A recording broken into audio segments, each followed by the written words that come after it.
Ce que révèle la crise actuelle, ce n'est pas tellement une carence au niveau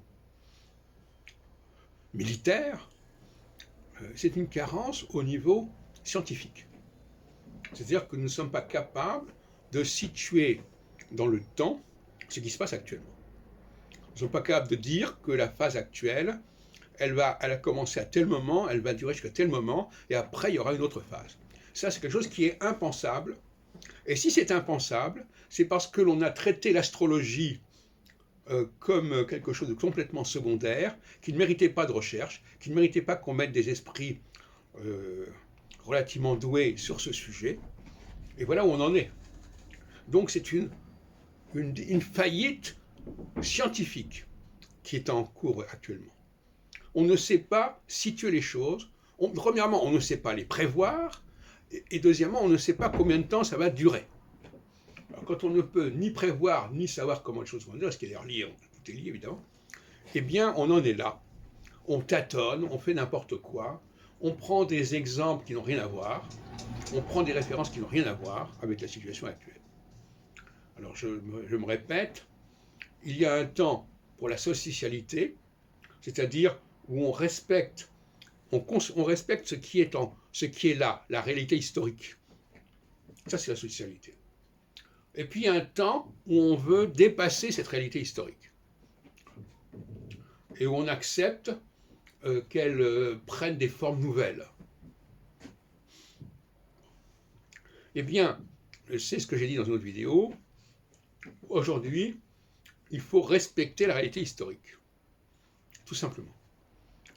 Pas indéfiniment, pas éternellement. Parce que c'est le problème là. Les gens ne sont pas capables de dire nous allons le faire pendant un certain temps, pendant une certaine période de temps qu'on peut préciser, qu'on peut dater. Ils sont dans une sorte de futur infini, indéfini, etc. Et ça, c'est scandaleux sur le plan scientifique. Alors, sur le plan moral, sur le plan scientifique, il faut dire, voilà, on savait qu'on allait entrer dans une période où l'on voudrait restituer un certain nombre de clivages, très anciens déjà. Bon, voilà. Et ce n'est pas le moment de remettre en question ces clivages. En disant, voilà, on va étendre l'OTAN, on va étendre l'Union européenne. La notion d'extension est une notion équinoxiale. Et d'ailleurs, en 1940, l'armistice qui a été voulu, c'est la reconnaissance de ce processus d'extension. C'est-à-dire, voilà, actuellement, on a un processus d'extension, de dépassement des frontières. Ça va durer jusqu'en 1944. D'accord. Bon. Les deux situations sont aussi insupportables, entre guillemets, l'une que l'autre.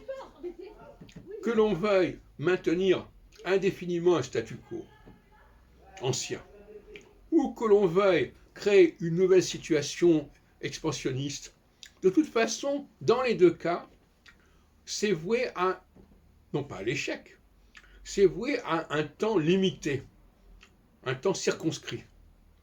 Et ça, l'astrologie, c'est son rôle de préciser quand les choses commencent, quand les choses finissent, et à quel moment les choses vont dans un sens, et à quel moment les choses vont dans un autre sens. C'est pas très compliqué.